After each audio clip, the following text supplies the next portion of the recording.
আসসালামু আলাইকুম। আশা করি সবাই ভালো আছেন। পিছনের ব্যাকগ্রাউন্ডটা দেখে অবশ্যই বুঝতে পারছেন আমি এখন কোথায় আছি।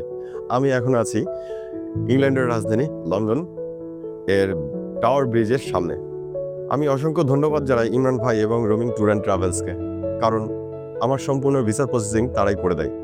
দুর্ভাগ্যবশত আমি এখন পর্যন্ত তাদের অফিসে যেতে পারিনি। সম্পূর্ণ অনলাইনে তাদের সাথে কানেকশন। তবে ইমরান ভাই আমার খুবই পরিচিত। কথা বলতে, বলতে পরিচিত হয়ে গেছে। তো সেক্ষেত্রে ইমরান ভাইয়ের সঙ্গে আমি সম্পূর্ণভাবে কথা বলি এবং যত ধরনের ডকুমেন্টস আছে আমি দিয়ে থাকি। প্রায় ১০ থেকে ১৫টা ট্রাভেল এজেন্সির সঙ্গে আমি কথা বলেছি আমার ফাইলটা প্রসেসিং করে দেওয়ার জন্য। দুর্ভাগ্যবশত কোনো ব্যক্তি আমার ফাইলটা প্রসেসিং করে দিতে পারেনি।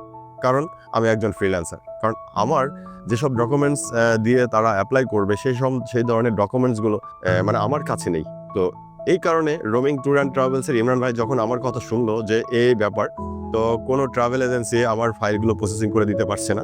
ঠিক ওই টাইমে ইমরান ভাইয়ের সঙ্গে কথা বললাম। কথা বলার পরে ইমরান ভাই বলল যে এটা কোনো বিষয়ই না। আমার কাছে কিছু ডকুমেন্টস চাইলো। ডকুমেন্টসগুলো তাদেরকে আমি প্রোভাইড করলাম।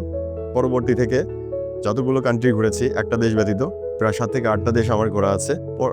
তারা আমার ফাইলগুলো প্রসেস করে দেয় এবং আমি সেই অনুপাতে কাজ করি। তো আমি রেকমেন্ড করব, যদি কেউ ফার্স্ট ওয়ার্ল্ড কান্ট্রি বা ইউরোপ বা এশিয়া যেকোনো একটা জায়গায় যদি আপনারা যেতে চান, তাহলে রোমিং ট্যুর অ্যান্ড ট্রাভেলসকে আপনারা ফলো করতে পারেন এবং তাদের ইউটিউব চ্যানেল আছে, ফেসবুক পেজ আছে, সেখানে দেখতে পারেন। বিভিন্ন ধরনের রিভিউ আছে, সেটাও দেখতে পারবেন।